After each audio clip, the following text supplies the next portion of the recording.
So hello everyone, বাংলার উত্থান চ্যানেলে তোমাদের সকলকে স্বাগত জানাই। আজকে তোমাদের বল ও গতির চ্যাপ্টারের অত্যন্ত গুরুত্বপূর্ণ কিছু প্রশ্ন নিয়ে আলোচনা করব, যেগুলো প্রিভিয়াস ইয়ারে তোমাদের আরআরবি, গ্রুপ ডি, এনটিপিসি এবং রেলের যে সমস্ত পরীক্ষাগুলো হয় সেগুলোতে এসেছিল।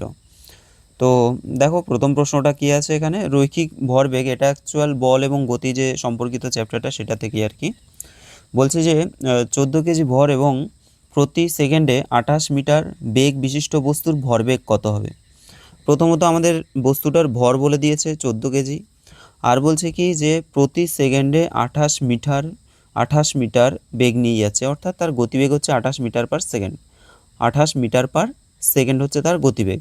তা ভরবেগ মানে হচ্ছে ভর ইন্টু বেগ। ভরবেগ সমান কি হয়, সমান হয় ভর গুণ বেগ। ঠিক আছে, তাহলে ভর গুণ বেগ যদি হয়, ভর হচ্ছে 14 ইন্টু বেগ হচ্ছে 28। তাহলে 14 আর 28 যদি আমরা গুণ করে দিই তাহলে কত হবে, ধরো 28 লিখলাম, 14 লিখলাম, 4 8 32, 27, 3 4 2 8 9 10 11, আর এটা হচ্ছে 28, 392। ঠিক আছে, 392 ইউনিট কী হবে, ভরের একক হচ্ছে আমাদের এই যে কেজি অলরেডি রয়েছে কেজি, আর বেগের একক কী হবে, metre per second. Metre per second, okay, KG metre per second. 392, option B হবে সঠিক অ্যান্সার। আশা করি বুঝতে পারছো যে ভরবেগ তার মানে কি, ভরবেগ মানে হচ্ছে ভর ইন্টু বেগ করলেই হয়ে যাবে ভরবেগ। পরের প্রশ্নে চলে যাচ্ছি, কোশ্চেন নাম্বার 86। কি বলছে দেখো, এখানে বলা হচ্ছে যে ভর যদি বেগ দ্বিগুণ হয় তাহলে কি হবে। বেগটাকে যদি দ্বিগুণ করে দেওয়া হয় তাহলে সেক্ষেত্রে অপশানগুলো কি কি আছে, যে ভরবেগ 3 গুণ বেড়ে যাবে এবং গতিশক্তি 4 গুণ বাড়বে, ভরবেগ 4 গুণ বাড়বে এবং গতিশক্তি 3 গুণ বাড়বে। মোট কথা আমাদের ভরবেগ কত গুণ বাড়বে আর গতিশক্তি কত গুণ বাড়বে সেটা বের করতে বলছে। একটা জিনিস, ভরবেগ মানে কি, আমরা ভর ইন্টু বেগ, আমরা জানি যে ভরবেগ সমান হচ্ছে ভর ইন্টু বেগ। ঠিক আছে, তো ভরবেগকে আমরা পি দিয়ে ডিনোট করি, আর ভরকে আমরা এম আর বেগকে আমরা ভি দিয়ে ডিনোট করি। ঠিক আছে, জেনারেল ইকুয়েশন পি সমান এম ভি হয়ে গেল। এখন বেগ যদি দ্বিগুণ করা হয় তাহলে কি হবে, দেখো ভি এর মান যদি 2 করা মানে 2v করে দেয় তাহলে কি হবে, যে এম ইন্টু 2v হয়ে যাচ্ছে, তার মানে কি 2mv। তার মানে কি আমাদের এই যে পি সমান এমভি ছিল, এখন হয়ে গেল 2 ইন্টু এমভি, অর্থাৎ দ্বিগুণ হয়ে গেল। ভরবেগ কী হবে, দ্বিগুণ হবে। দেখো অপশান সি আছে, ভরবেগ দ্বিগুণ বেড়ে যায়, এটা একদম সঠিক যে ভরবেগ আমাদের দ্বিগুণ বেড়ে যাচ্ছে। এবার আসছি গতিশক্তি। গতিশক্তি আমরা কিভাবে যাচাই করব যে গতিশক্তি কত গুণ বাড়ছে। দেখো, গতিশক্তি আমাদের হিসাব করতে গেলে আমাদের একটা সূত্র আছে, যে গতিশক্তির সূত্র, গতিশক্তি সমান কি হয়, হাফ এম ভি স্কয়ার। ঠিক আছে, গতিশক্তি সমান হয় হাফ এম ভি স্কয়ার। তাহলে এখানে যদি আমাদের বেগ দ্বিগুণ করা হয় তাহলে বেগকে আমরা দ্বিগুণ করে দিচ্ছি, তাহলে ভি এর জায়গায় 2v হয়ে যাবে, তার হোল স্কয়ার কত হচ্ছে 4v স্কয়ার হয়ে যাচ্ছে। 4টাকে সামনে লেখো, তাহলে 4 গুণ হাফ এম ভি স্কয়ার। তা হাফ এম ভি স্কয়ার আমাদের এই যে গতিশক্তি এটা ছিল তার সাথে আরও 4 গুণ হয়ে গেল, তাই না। তার মানে গতিশক্তি কিন্তু 4 গুণ বেড়ে যাচ্ছে, গতিশক্তি 4 গুণ, আর হচ্ছে আমাদের ভরবেগ যেটা সেটা হচ্ছে দ্বিগুণ বেড়ে যাবে। অপশান সি হবে সঠিক অ্যান্সার। পরের প্রশ্নে চলে যাচ্ছি, কোয়েশ্চেন নাম্বার 87। দেখো এখানে কি আছে, 50 কেজি ভরের একটি বস্তু 20 মিটার পার সেকেন্ড বেগে চললে তার ভরবেগ কত হবে। তো এটা তো একদম সহজ প্রশ্ন, এখানে বলে দিয়েছে যে ভর কত 50 কেজি, আর গতিবেগ বলে দিয়েছে 20 মিটার পার সেকেন্ড। ঠিক আছে, তাই ভরবেগ মানে কি, ভর ইন্টু বেগ, ভর ইন্টু বেগ। তাহলে ভর হচ্ছে 50 আর বেগ হচ্ছে 20, 50 আর 20 গুণ করলে 5 গুণে 10, তার মানে হচ্ছে 1000। তাই তো অপশান ডি হবে সঠিক answer, 1000 KG metre per second হয়ে যাবে, অপশান ডি। পরের প্রশ্ন দেখো, পরের প্রশ্নে কি বলছে, যদি একটি চলমান বস্তুর বেগ দ্বিগুণ করা হয় তাহলে কি হবে। তাহলে একটা বস্তুর বেগটাকে দ্বিগুণ করে দিল, ভি এর মান 2v করে দিল, তাই তো। তাহলে কি হবে, স্থিতিশক্তি দ্বিগুণ হবে, নাকি ত্বরণ দ্বিগুণ হবে, ভরবেগ দ্বিগুণ হবে, না গতিশক্তি দ্বিগুণ হবে। দেখো বেগ যদি দ্বিগুণ করে দেয় তাহলে ভরবেগ কী হবে, দ্বিগুণ হয়ে যাবে। তোমাদের এক্ষুনি আমি বললাম যে বেগ যদি দ্বিগুণ করে দেয় তাহলে কিন্তু ভরবেগটা দ্বিগুণ হয়ে যাবে, তাই না। যে আমরা জানি পি সমান হচ্ছে এমভি, অর্থাৎ এটা হচ্ছে ভরবেগ, ভরবেগ সমান হচ্ছে ভর ইন্টু বেগ। এবার বেগটাকে দ্বিগুণ যদি করে দেয়, 2v করে দেয়, তার মানে দ্বিগুণ বেড়ে যাচ্ছে, 2mv হয়ে যাবে, দ্বিগুণ বাড়ছে। পরের প্রশ্ন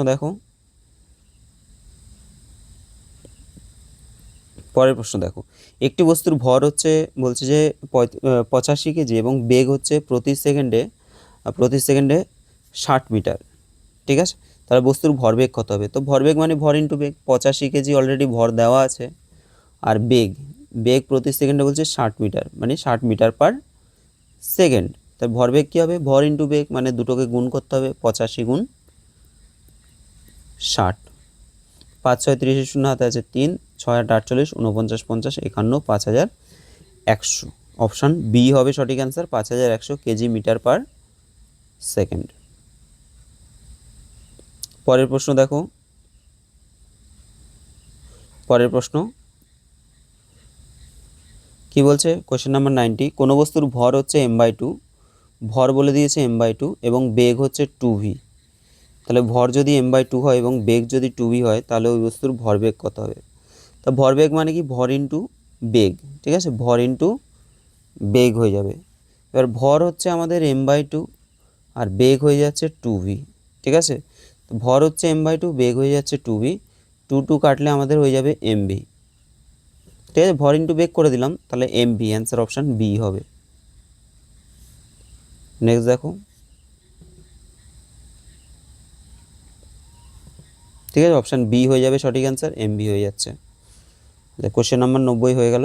এরপরে প্রশ্নে চলে যাচ্ছি। দেখো কোয়েশ্চেন নাম্বার 91 কী আছে এখানে? একটি চলমান বস্তুর ভরবেগ কিছু বিষয়ের উপর নির্ভর করে, নিচের কোন বিবৃতিটি সবচেয়ে উপযুক্ত? অর্থাৎ যে চলমান বস্তুর ভরবেগ সেটা হিসাব মতো কোন কোন বিষয়ের উপর নির্ভর করে। দেখো এখানে বলছে কোনো বস্তুর ভরবেগ তার ভরের উপর নির্ভর করে। পরেরটা বলছে কোনো বস্তুর ভরবেগ তার ভর ও বেগের উপর নির্ভর করে। কোনো বস্তুর ভরবেগ আয়তন ও বেগের উপর নির্ভর করে, নাকি কোনো বস্তুর ভরবেগ বেগের উপর নির্ভর করে। দেখো ভরের ওপর অবশ্যই নির্ভর করে, আবার বেগের ওপরও নির্ভর করে, কিন্তু আমাদের অপশান দেখো এখানে ভর ও বেগের উভয়ের ওপর নির্ভর করে। একদম এক্স্যাক্ট আমাদের অ্যান্সার কিন্তু অপশান বি হবে, কারণ ভর এবং বেগ দুটোর ওপরেই তো নির্ভর করে, তাই না? তাহলে সেই হিসেবে আমরা কিন্তু অ্যান্সার এখানে অপশান বি নেব, 91 অপশান বি নেব আমরা। পরের প্রশ্ন দেখো, বলছে 200 গ্রাম ভরের কোনো বস্তুর ভরবেগ কত হবে যদি গতিশক্তি 10 জুল হয়? আচ্ছা, এটা কিন্তু ভালো প্রশ্ন আছে, এটা আমাদের সলভ করতে হবে। দেখো বলছে 200 কেজি ভরের কোনো বস্তুর, তার মানে বস্তুর আর ভর মানে এম এর মান কিন্তু তোমাদের 200 কেজি 200 গ্রাম দেওয়া আছে। কোনো বস্তুর ভরবেগ কত হবে? অর্থাৎ পি সমান আমরা কি জানি, মানে ভরবেগ সমান ভর ইন্টু বেগ, পি সমান এমভি। ঠিক আছে, ভরবেগ কত হবে যদি তার গতিশক্তি, আচ্ছা এখানে আবার গতিশক্তি দেওয়া আছে 10 জুল। দেখো গতিশক্তির সূত্র কি? আমরা জানি যে গতিশক্তি সমান কি হয়? Half M V square. এবার গতিশক্তি কত আছে? 10 আছে, সমান হাফ ইন্টু এম আছে কত? 200 ইন্টু ভি স্কোয়ার। ঠিক আছে, ভি স্কোয়ার। এখানে দেখো 0 0 যদি কাটি, 2 দিয়ে যদি এটাকে আমরা কাটি, কি হলো? এটা গন্ডগোল হয়ে যাচ্ছে কেন? গতিশক্তি হচ্ছে 10 আর হচ্ছে half M V square, half M মানে 200, ঠিকই আছে। 0 0 কাটলাম, 2 দিয়ে কাটলে এটা 10 হয়ে যাচ্ছে, তাই না? তাহলে ভি স্কোয়ার সমান কত হচ্ছে? ভি স্কোয়ার সমান কিন্তু 1/10 হয়ে যাচ্ছে।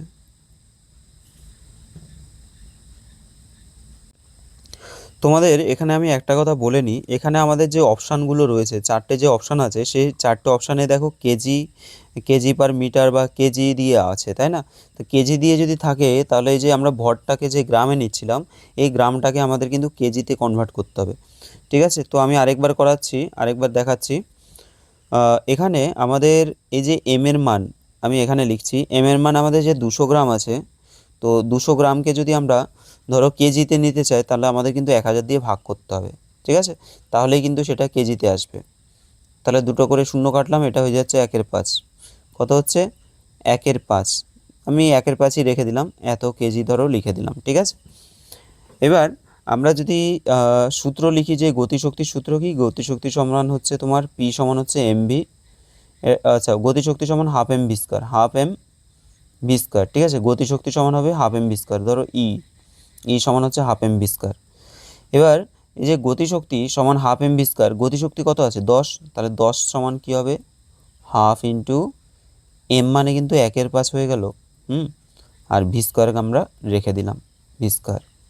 এবার দেখো এখানে 5 গুণে 10 হচ্ছে, আবার 10 10 100, অর্থাৎ ভি স্কোয়ার সমান হচ্ছে 100, তার ভি সমান হয়ে যাবে কত 10। গতিবেগ আমরা পেয়ে গেলাম 10, কিন্তু আমাদের চেয়েছে কি, বলছে যদি তার গতিশক্তি 10 জুল হয়, বস্তুর ভরবেগ চেয়েছে। তাহলে ভরবেগ মানে হচ্ছে ভর ইন্টু বেগ, তাই না? তাহলে আমি বেগ পেয়ে গেছি 10, আর ভর কত 1/5, তাহলে 1/5 গুণ 10 মানে ভর ইন্টু বেগ, দ্যাট ইজ 2। তাহলে 2 KG metre per second. Option কী হবে, এ হয়ে যাবে, অপশান এ হয়ে যাবে। আচ্ছা নেক্সট দেখো, তা আশা করি তোমরা বুঝতে পেরেছো যে জিনিসটা আমাদের কেন কেজিতে কনভার্ট করতে হলো। কেজিতে কনভার্ট করার একটাই কারণ, সেটা হচ্ছে অপশানগুলো আমাদের কেজিতে দেওয়া আছে, ঠিক আছে। ভরবেগের যে অপশানগুলো দেখো কেজিতে দেওয়া আছে। নেক্সট দেখো, সংঘর্ষে সর্বদা ড্যাশ সংরক্ষিত থাকে। সংঘর্ষে সর্বদা কি সংরক্ষিত থাকে, চাপ, বল, ভরবেগ নাকি ধাক্কা? তো এটা অবশ্যই ভরবেগ হবে। ভরবেগের আমরা জানি যে সংরক্ষণ সূত্র, সেটা কি বলে, যে ভরবেগের সংরক্ষণ সূত্র এটাই বলে যে কোনো মানে দুটি বস্তুর মধ্যে যদি ধরো ধাক্কা লাগে বা সংঘর্ষ হয়, সংঘর্ষের আগে তাদের মধ্যে যে ভরবেগ থাকবে, সংঘর্ষের পরেও কিন্তু তাদের ভরবেগ একই থাকবে। অর্থাৎ ভরবেগ সংরক্ষিত থাকছে, ভরবেগ কিন্তু হিসাব মতো টোটাল ভরবেগটা কিন্তু চেঞ্জ হয় না।